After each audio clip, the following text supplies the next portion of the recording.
स्वागत है दोस्तों एक बार फिर से आपके अपने यूट्यूब चैनल ड्रीम सॉल्यूशन में। इसमें हम पढ़ रहे थे आर.एस. अग्रवाल बुक से प्रतिशतता 10th ए चैप्टर। ठीक है, तो इसमें हमने अब तक पढ़े थे 135 क्वेश्चन तक। आज हम करेंगे 136 क्वेश्चन।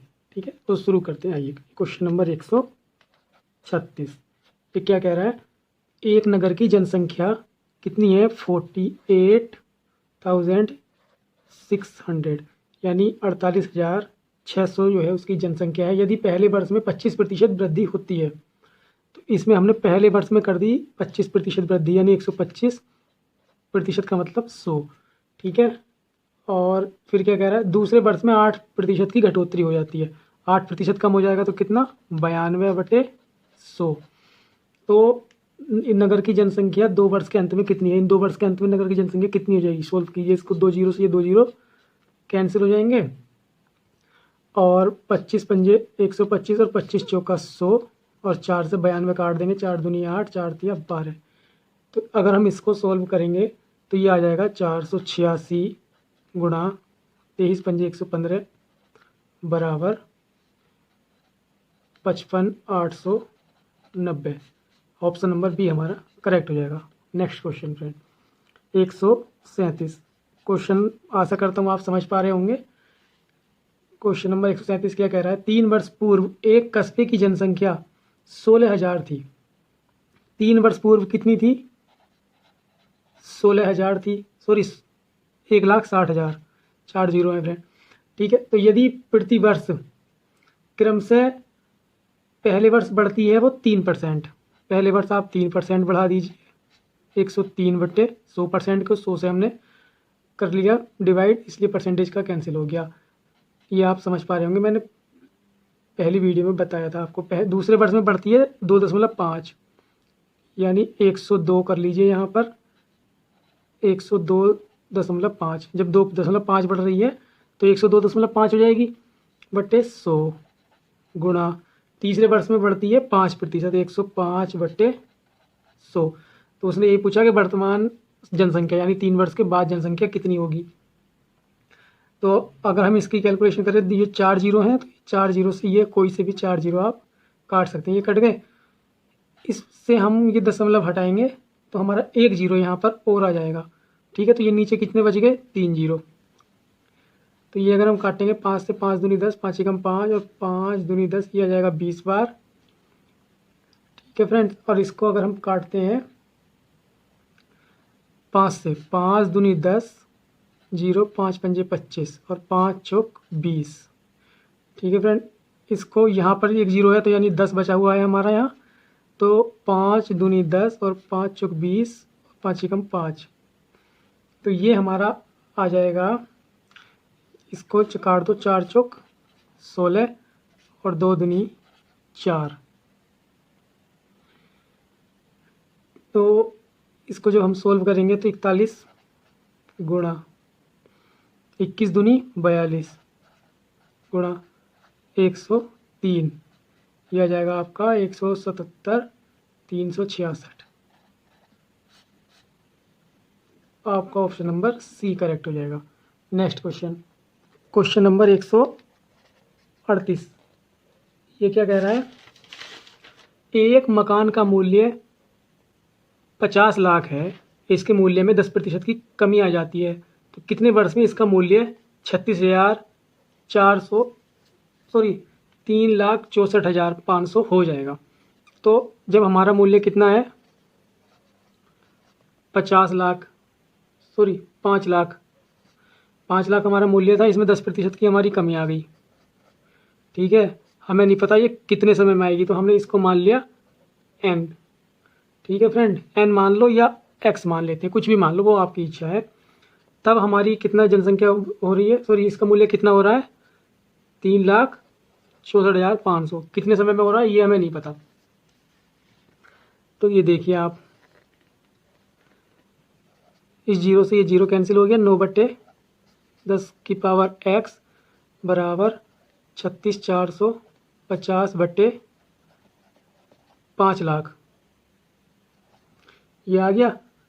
तो इस जीरो से ये जीरो कट गया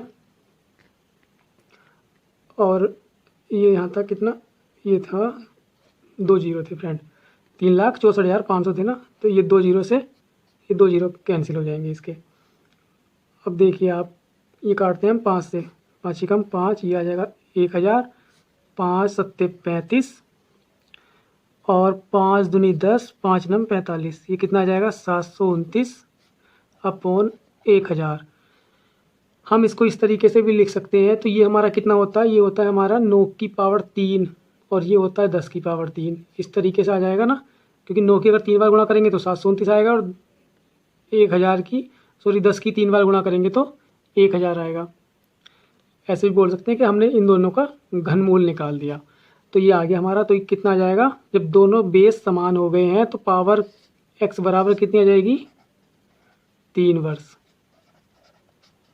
ऑप्शन नंबर आपका कितना हो गया, ए करेक्ट हो गया। तो हम ये कह सकते हैं कि 3 वर्ष में वो 3,64,500 हो जाएगा कमी आने के बाद धन। Next question, question number 139। ये क्या कह रहा है कि एक नए स्कूटर का मूल्य कितना है, 25,000। प्रत्येक वर्ष के अंत में इसका मूल्य उस वर्ष के आरंभ के मूल्य का 80% रह जाता है, तो 3 वर्ष बाद कितना होगा, कितना रह जाता है 80%। पहले वर्ष 80% रह गया तो हमने 80% लिख लिया, फिर उसके बाद 80% रह गया, फिर 80% लिख लिया, और फिर उसके बाद 80% रह गया तो 80% लिख लिया। सेम कुछ नहीं करा हमने, तो अब उसका 3 वर्ष बाद का मूल्य निकाला, 3 बार लिख लिया, 3 जीरो से 3 जीरो कैंसिल कर दिए। जब 80% कमी हो रही है तो 80% ही कम करते चले गए हम, ठीक है। तो ये हमारे 3 जीरो से ये 3 जीरो कैंसिल हो गए और इन 3 से ये 3 कैंसिल हो गए। तो अब हमारा कितना बचा है, आप देखिए 25 अट्ठे 200 गुणा 64 और 64 दूनी 128, ये 2 जीरो आ गए, यानी 12,800। ऑप्शन नंबर डी हमारा करेक्ट हो गया। 140 क्वेश्चन क्या कह रहा है, एक मशीन का मूल्य 10% वार्षिक ब्याज 10% वार्षिक दर से घटता है, यह 3 वर्ष पूर्व खरीदी गई थी। यदि इसका वर्तमान मूल्य हमारे दे रखा है, वर्तमान मूल्य कितना है हमारा 87,480, ये हमारा क्या है, प्रेजेंट मूल्य है, प्रेजेंट प्राइस। तो हमें निकालना है 3 वर्ष पहले का, तो हमें नहीं पता 3 वर्ष पहले का क्या है, हमने मान लिया वो x हो सकता है। तो उसमें कितने प्रतिशत की कमी आ रही है, 10% की। कितने साल तक आई थी, 3 साल तक, 3 साल लिख लीजिए। तब हमारा 3 साल बाद कितना मूल्य हो गया था, 87,480। इनसे ये जीरो कैंसिल हो गए। हमें क्या करना है, सारी कैलकुलेशन करनी है, उधर भेज देते हैं। तो x बराबर कितना आ जाएगा, x बराबर आ जाएगा 87,480 गुणा, ये आ जाएंगे 3 जीरो बचे हैं ना नीचे, तो ये 1,000 हमने एक साइड लिख लिया, बट्टे 9 गुणा 9 गुणा 9, ठीक है, क्योंकि ये गुणा में थे ऊपर, तो ये नीचे डिवाइड में चले गए। अब हम इसको 9 से काटते हैं, तो 9 से एक बार इसको काटते हैं, तो ये कितना बचेगा, ये आ जाएगा आपका 9 नम 81, 6 बचे 9 सत्ते 63, 1 बचा 9 दूनी 18। इस 9 से फिर से काटते हैं तो 9 कम 9 जीरो, 9 अट्ठे 72। इस 9 से फिर से काटते हैं तो 9 कम 9 9 दूनी 18, 120। तो हमारा कितना जाएगा, 120 ये है और 3 जीरो और लगा दीजिए, तो ये आ जाएगा आपका 1,20,000। ऑप्शन नंबर आपका बी करेक्ट हो जाएगा। Next question, question number 141। एक मशीन का क्रय मूल्य कितना है, 20,000। यदि इसका 10% वार्षिक ब्याज से अवमूल्यन हो तो उसके बाद इसका मूल्य कितना होगा। वार्षिक 10% वार्षिक दर से अवमूल्यन का मतलब होता है घट रहा है, वो अवमूल्यन का होता है घटना।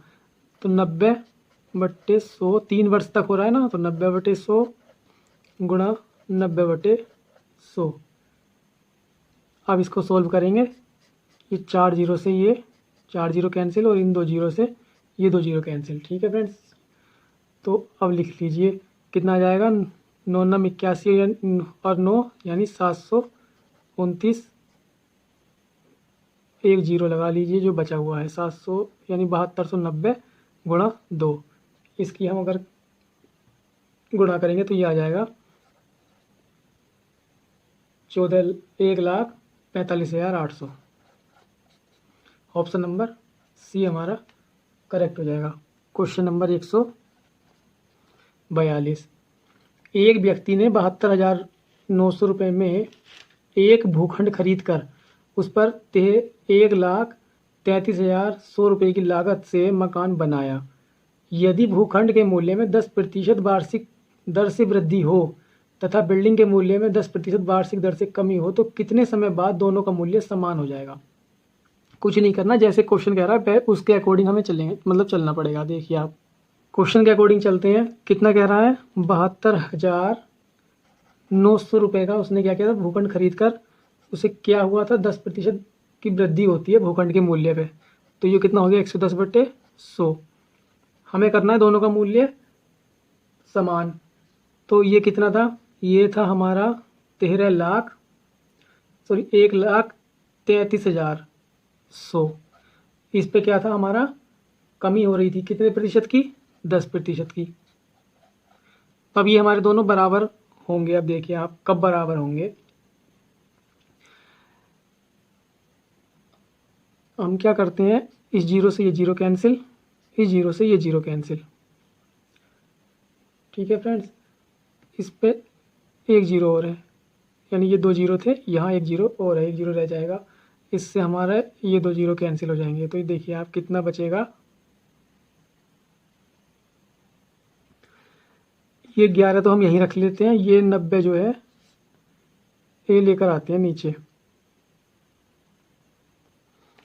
लेकिन 90 नहीं, इस जीरो से हम ये वाला जीरो काट लेते हैं। तो ठीक है, तो ये 11/9 बराबर ये 1,331 ऐसे ही, और ये 729 इसके नीचे चला जाएगा ये वाला। ये हमने इस तरीके से कर लिया। तो अगर हमने इसकी पावर x यहाँ रख लें तो यहाँ कितना आ जाएगा? देखिए आप, ये है 11 का घन और ये है 9 का घन। इस तरीके से हम कह सकते हैं। तो जब बेस समान है तो पावर बराबर होनी चाहिए। तो वो कितना हो जाएगा? x बराबर 3, यानी 3 वर्ष में वह धन बराबर हो जाएगा। ऑप्शन नंबर डी आपका करेक्ट हो गया। Next question, question number 149। प्रत्येक वर्ष एक तालाब में मेंढकों की संख्या में 10% वृद्धि होती है। वर्ष के प्रारंभ यानी 2004 के प्रारंभ में तालाब में कितने मेंढक हैं? 2,14,000 मेंढक थे। तो 2006 के अंत में तालाब में मेंढकों की संख्या निकालनी है। जब वृद्धि कितनी हो रही है हमारी? हो रही है 10% की। कितने साल हुई है हमारी वृद्धि? 2004 से लेकर 6 के अंत तक, यानी 2 साल। सेम क्वेश्चन चल रहे हैं, इसमें कोई इतना सोचने वाली बात नहीं। वृद्धि करनी है 10% की और 2 साल तक करनी है। 2 बार गुणा कर दीजिए आप। इस जीरो से ये जीरो चला गया, इससे ये चला गया। तो ये कितना बचा हमारा? 214 गुणा 11 में 121, ये जीरो आ गया। इसकी अगर हम गुणा करेंगे तो ये हमारा आ जाएगा 2,58,940। ऑप्शन नंबर हमारा मैच नहीं करेगा, तो इसमें ई करेक्ट रहेगा। Question number 150। इसमें क्या कह रहा है फ्रेंड? देखिए, 72 बच्चे एक कक्षा में कतारों तथा स्तंभों में इस प्रकार खड़े हों कि प्रत्येक कतार में बच्चों की संख्या प्रत्येक स्तंभ में बच्चों की संख्या से 12.5% अधिक है। प्रत्येक कतार में बच्चों की संख्या कितनी है? इसको देखिए आप, माना स्तंभ में मान लेते हैं, माना स्तंभ में तो हैं बच्चे x, तो कतार में कितने होंगे? कतार में होंगे x का 12.5% अधिक है ना, तो x का 112%, इस तरीके से होगा। ठीक है, तो ये कितना हो जाएगा? ये जीरो यहाँ लगा लो। इसको हम सोल्व करेंगे तो ये आ जाएगा आपका 9x/8। इसको काट के 5 से काटेंगे, आप कैलकुलेशन कर सकते हैं। तो x गुणा 9x/8 बराबर 72। ये कैसे आया मैं आपको बताता हूँ। ये ऐसे आया, हमने स्तंभ मान लिए x और हमारी कतार कितनी है 9x/8 जो कि आया। ठीक है, तो वो कह रहा है कि 72 बच्चों की एक कक्षा है। तो अगर हम समझने के लिए इस तरीके से देखिए आप कि जैसे हम मान लें कि 9 बच्चों की कक्षा है, तो 9 बच्चों की कक्षा किस प्रकार से निकालते हैं हम, जिसमें कि हम कहें कि 3 ही स्तंभ है और 3 हमारी कतार है। ठीक है, इस तरीके से ये हमारी रो हो गई, ये हमारे कॉलम हो गए। तो ये कैसे निकालेंगे हम, कतार और स्तंभों में जो छात्र हैं उनकी गुणा करके निकालेंगे ना, कि यानी जैसे 3 गुणा ये 3, तभी तो 9 आएगा हमारा। तो 9, जैसे 9 बच्चों की कक्षा है, 9 कैसे आ रहा है, कतार के स्टूडेंट और रो के स्टूडेंट को जब गुणा करेंगे तभी तो पूरी कक्षा की हमको योग मिल रहा है। तो इसी प्रकार जब 72 बच्चों की कक्षा है तो ये तो हमारी स्तंभ हो गए, ये हमारी कतार हो गई, दोनों की हमने गुणा करके 72 रख दिया। बस अब इसको हम सोल्व करेंगे तो ये क्या आ जाएगा, ये आ जाएगा x² बराबर 72 गुणा 8/9, 9×8 = 72। तो x² बराबर कितना आ जाएगा 8 गुणा 8, यानी x बराबर कितना आ जाएगा 8। इसका वर्गमूल निकालेंगे तो हमारा 2 से 1 हो जाता है वैसे भी, और अगर गुणा करके निकालना चाहो भाग विधि से तो भी वो 64 का 8 ही आता है। ठीक है, तो इसका ऑप्शन नंबर हमारा, इसमें पूछा गया था कतार में बच्चों की संख्या, कतार में तो हमें x की वैल्यू मिली है ना, तो कतार में कितने हैं 9x/8, तो 9 गुणा x की वैल्यू कितनी है 8/8, 8 से 8 कैंसिल, यानी हमारा 9 आ जाएगा आंसर। ठीक है, ऑप्शन नंबर ए आपका करेक्ट हो गया। इसको सीधे सीधे अगर करना चाहो ट्रिक से, तो ट्रिक से आप इस प्रकार से कर सकते हो कि जैसे 72 बच्चों की एक कक्षा है, उसका 12% अगर हम निकालें तो ये कितना आ जाएगा, देखिए गुण, इस जीरो ये हटाएंगे तो ये आ जाएगा आपका 25 पंजे 125 और 25 चौका 100, 4 दाई 40 और 4 एकम 4, 4 अट्ठे 32, 5 दूनी 10 और 2 नम 18। इस तरीके से भी 9 ही आपका आ जाएगा कि 72 बच्चों की कक्षा है, कितने प्रतिशत की संख्या अधिक है 12% की संख्या अधिक है, बच्चों की संख्या 12% की अधिक है स्तंभ में, तो कतार में कितनी होगी 72 का 12% निकाल देंगे हम, तो हमारी आंसर यानी कतार में बच्चों की संख्या आ जाएगी। ये शॉर्ट ट्रिक है, कभी कभी ये स्टूडेंट के माइंड में नहीं आ पाती एग्जाम टाइम में, तो ये बेसिक मेथड है, ये कभी नहीं निकलेगा अगर एक से 2 बार प्रैक्टिस करेंगे तो। ठीक है, नेक्स्ट क्वेश्चन नंबर 145, यदि किसी वर्ग की प्रत्येक भुजा में 10% की वृद्धि कर दी जाए तो इसके क्षेत्रफल में कितनी वृद्धि होगी। ठीक है फ्रेंड, क्षेत्रफल में कितनी वृद्धि होगी तो हम इस तरीके से निकाल सकते हैं, क्या है वर्ग है हमारा, इस तरीके से मान लीजिए इसकी ये भुजा ये भुजा ये भुजा ए ही होती है, तो जब 10% की वृद्धि इसमें 10 की होगी तो भुजा में 10% की वृद्धि होगी तो हमारा एरिया कितना होता है a² होता है। ठीक है, तो हम या तो इस फार्मूले से कर लो 10 + 10 + 10 गुणा 10/100। ठीक है, जब वृद्धि हो रही तो सब प्लस प्लस हो जाएगा, तो 10 10 20 और इस जीरो से ये दोनों कैंसिल हो जाएंगे तो 1 21, या तो 21% की वृद्धि इस तरीके से कर लो, या फिर अगर फार्मूले से करना चाहो तो इस तरीके से भी कर सकते हैं कि अगर वृद्धि हो रही है तो कितने की 10% की 110/100 यानी बराबर 11/10, तो ये तो आ गई आपकी भुजा।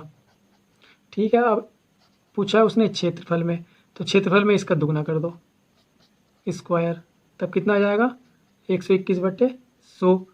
तो पहले कितना था, वृद्धि कितनी हो गई पहले से, यानी हमारा 100 था, अब हमारी 121 हो गई, तो यानी 21 की वृद्धि हो गई, कितने में हुई हमारी 100 में, तो इसका प्रतिशत निकालेंगे तो 100 से गुणा। इस तरीके से भी आप कर सकते हैं। ऑप्शन नंबर बी आपका करेक्ट हो गया, जिससे ईजी लगे वैसे कर सकते हैं। पहले हमने भुजा निकाली 10% की वृद्धि करके, तो ये भुजा आ गई, क्षेत्रफल निकाला उसका दुगना स्क्वायर होता है, स्क्वायर कर दिया, जितना ज़्यादा आया उसको माइनस करके 121 पहले 100 था, 121 हो गया, तो 21 और जितना था उससे हमने डिवाइड करके परसेंटेज निकाल ली। क्वेश्चन नंबर 146 सेम इसी तरीके का क्वेश्चन है। आयत की लंबाई में 10% की वृद्धि तथा चौड़ाई में 10% की कमी करने पर नए आयत के क्षेत्रफल में क्या प्रभाव पड़ेगा। ये क्षेत्रफल में वृद्धि या कमी जो भी होगी वो हम देख लेते हैं। 10% की हमने वृद्धि करी, 10% की कमी करी, माइनस 10 गुणा 10/100, तो ये हमारा कितना आ जाएगा, 10 से 10 कैंसिल हो गया, यानी माइनस का 1 आ रहा है। तो हम कह सकते हैं कि -1 आने का मतलब ये है कि 1% की कमी हो रही है। अगर प्लस आता तो वृद्धि होती। ये आपको मैंने एक फार्मूला ये भी बताया था कि जब दोनों कमी और वृद्धि बराबर कमी हो तो हम इस तरीके से भी लगा सकते हैं फार्मूला, वृद्धि गुणा कमी बटे 100, और ये जो आएगा ये हमेशा कमी ही होगी, बस ये ध्यान रखिए। ठीक है, नेक्स्ट क्वेश्चन 147, ये हमारा क्या कह रहा है, किसी वर्ग की भुजा में 30% वृद्धि करने पर उसके क्षेत्रफल में कितने प्रतिशत की वृद्धि होगी। वर्ग की भुजा में किया है ना, तो वर्ग की भुजा क्या होती है, a², तो 30% की वृद्धि करी है तो 30 प्लस 30 गुणा 30/100, 2 जीरो से 2 जीरो कैंसिल हो गई, ये कितना आ जाएगा 30 30 60 प्लस 3 3 9, यानी बराबर 69% की वृद्धि उसके क्षेत्रफल में हो जाएगी। नेक्स्ट क्वेश्चन 148 क्वेश्चन क्या कह रहा है, एक वर्ग की लंबाई चौड़ाई क्रम से 40% वृद्धि 40% तथा 30% की वृद्धि करने पर प्राप्त आयत का क्षेत्रफल दिए गए वर्ग के क्षेत्रफल से कितने प्रतिशत अधिक होगा। देखिए 40% की वृद्धि प्लस 30% की वृद्धि, ठीक है, प्लस 40 गुणा 30/100, तो ये कितना हो जाएगा 70 प्लस 12, तो यानी 82% हमारा ज़्यादा होगा, और ये हमारा ऑप्शन नंबर सी करेक्ट हो जाएगा। इस तरीके से आप कर सकते हैं, यानी जब अलग अलग दिया हुआ हो चौड़ाई और लंबाई तो हमेशा इसी फार्मूले से करेंगे तो ज़्यादा इजी रहेगा। ठीक है, नेक्स्ट क्वेश्चन क्या कह रहा है, 149, एक आयत की लंबाई में 20% की वृद्धि तथा चौड़ाई में 20% की कमी। देखो दोनों सेम है तो हम वही सेम वाला फार्मूला लगाएंगे। 149 जो बताया था कि वृद्धि गुणा कमी बटे 100 कितना आ जाएगा 4%, तो ये जो आता है जब दोनों सेम होते हैं तो ये हमेशा कमी ही आता है। ठीक है, नेक्स्ट क्वेश्चन नंबर 150, एक आयत की लंबाई में 60% की वृद्धि करने पर चौड़ाई में कितने प्रतिशत की कमी करनी होगी जिससे उसका क्षेत्रफल पूर्ववत रहे। अब आपको देखिए हम सेम करना है ना, तो ये इस तरीके से कर सकते हैं हम कि अगर सेम करना है तो 0 बराबर, यानी कोई चेंज नहीं आएगा तो यहाँ 0 मान लेते हैं। वृद्धि कितनी हुई है 60% की, कमी हमें पता करनी है तो वो हमने x मान ली, माइनस के 60 गुणा x/100। ठीक है, तो अब इसको हम जब एलसीएम लेंगे तो ये कितना हो जाएगा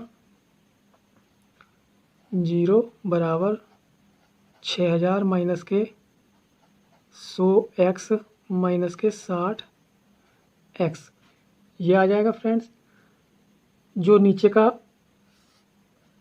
ये आ गया एलसीएम। ठीक है, तो हम इसको इस प्रकार लिख सकते हैं, देखिए 100 और 60 ये कितना हो जाएगा, ये इधर आएगा तो ये तो 0 हो जाएगा क्योंकि 0 से गुणा होगी इसकी, तो ये तो हो जाएगा पूरा 0, तो ये कितना हो जाएगा 160x, तो ये 160x हम इधर ले आए तो ये प्लस का हो जाएगा, बराबर कितना हो जाएगा 6000, इस 0 से ये 0 कैंसिल, तो x बराबर कितना हो जाएगा 600/16 बराबर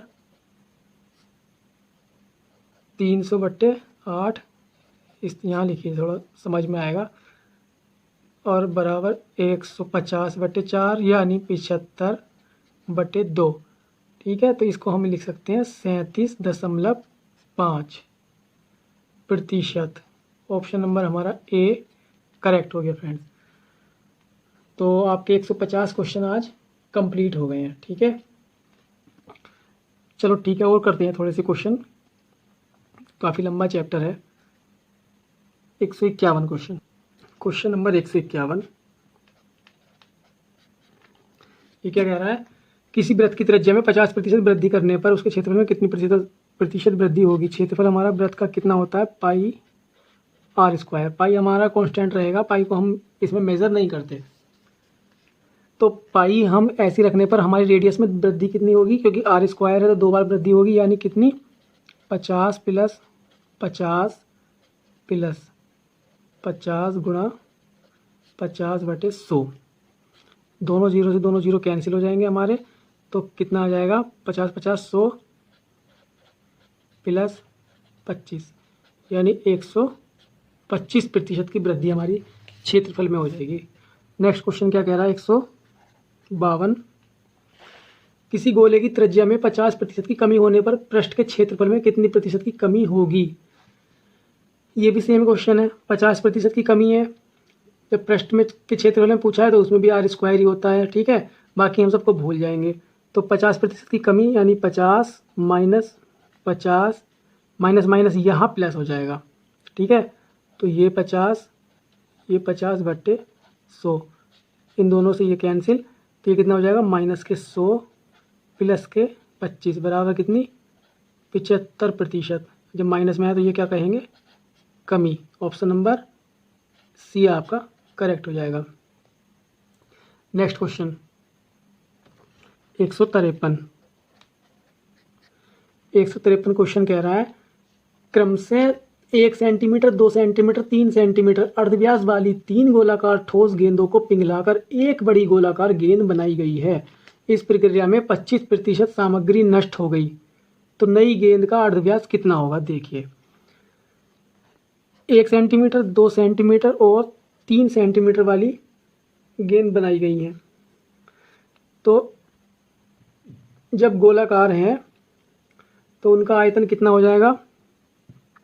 देखिए आप, ये हो जाएगा 1 का क्यू, 2 का क्यू और 3 का क्यू, 1 8 और 27, एक टोटल कितना हो जाएगा 36। अगर हम इनको ऐड करें तो हमारा क्या है 25% मटेरियल तो हमारा हो गया वेस्ट। 100 में से 25% तो हमारा वेस्ट हो गया, तो कितना बचा 75%। तो 75 का 36% हम निकालते हैं, मतलब 36 का 75% ऐसे कह सकते हैं, ठीक है। 36 का इस टोटल का 75% जो हमारी एक गेंद बनी है मिलके, तो वो कितना आ जाएगा। इसको सॉल्व कर लीजिए, 25 या 75, 25 चौका 100, 4 9 36, तो 9 27, ठीक है। तो ये कितना आ जाएगा हमारा RQ बराबर 27 आ गया। तो इसका हमें R की वैल्यू चाहिए, तो R बराबर कितना आ गया हमारा 3। ऑप्शन नंबर सी करेक्ट हो गया। इसमें थोड़ा सा कन्फ्यूजन रहा होगा, मैं बता देता हूँ। ये हमारी 3 गेंदें थी, 1 सेंटीमीटर 2 सेंटीमीटर और 3 सेंटीमीटर जिनका व्यास था, ठीक है फ्रेंड्स। तो उसने कहा है कि उनको पिघलाकर जो गेंद बनी है, यानी उनका आयतन कितना रहा होगा। बाकी सब तो हम कांस्टेंट ही रखते हैं, पाई वाला तो वो तो कांस्टेंट ही रहेगी। तो हमारा क्या है, आर स्क्वायर में चेंज आता है ना, मतलब सॉरी रेडियस में चेंज आता है। तो रेडियस इसका, अगर हम रेडियस कितनी होती है जब क्यू करेंगे आयतन में, तो वो आई 1, इसका आया गया, इसका आयतन आया 8, इसका आया 27, तीनों को मिलाकर अब जो आयतन आएगा वो आएगा 36 का। अब जो 36 जो आयतन आया है, ये इसका क्या है 25% हमारा वेस्ट हो गया। तो कितना बचा है हमारा 75% का मटेरियल बचा हुआ है। तो 75% का मतलब ये है कि हमें जो 36 का 75% बचा है वो निकाल देना है। तो वो हमारा कितना आ जाएगा, शेष गेंद जो एक गेंद बची है उसका आयतन आ जाएगा, ठीक है। तो वो हमारा कितना आया था 27। तो यहाँ पे हमारा आयतन की वैल्यू कितनी होती है हमारी, वो होती है RQ, यानी R की पावर 3 27, ठीक है। तो इससे हमने R की वैल्यू हमने 3 निकाल ली। ऑप्शन नंबर हमारा सी इस तरीके से आ गया। नेक्स्ट क्वेश्चन ये क्या कह रहा है, 154 क्वेश्चन क्या कह रहा है कि एक चुनाव में 2 उम्मीदवार थे। एक उम्मीदवार 30 मत लेकर 16,000 मतों से हार गया, यानी हारा और जीता। ये देखिए आप, हारने वाले को कितने प्रतिशत वोट पड़े, 30%।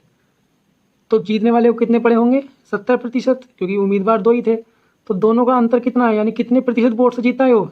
40% वोट से। ठीक है, तो 40% वोट जो थे उसे ज़्यादा पड़े। अब वो कितना दे रखा है उसने ज़्यादा मतों का, यानी कितने वोटों से जीता है वो है 16,000। इतना हमें क्वेश्चन में दिया हुआ है कि 16,000 से जीता है। तो ये तो हो गए वोटों की संख्या। और कितने प्रतिशत से जीता है?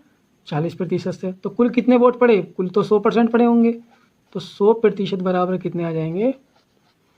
इंटू 100/40। 0 से 0 और 4 चौक 16। हम कह सकते हैं 4, 3 0 इसके और 1 0 इसका, यानी कुल वोट जो पड़े हैं वो पड़े हैं 40,000। ऑप्शन नंबर डी आपका करेक्ट हो गया। इसी मेथड के क्वेश्चन हैं अभी आगे, तो वो हम नेक्स्ट वीडियो में करेंगे। ठीक है फ्रेंड्स, मिलते हैं नेक्स्ट वीडियो में। अगर आपको वीडियो पसंद आई, अच्छी लगी और आपको कंसेप्ट अच्छे लगे तो आप चैनल को सब्सक्राइब करें और वीडियो को लाइक करें। Okay, thank you. जय हिंद, जय भारत।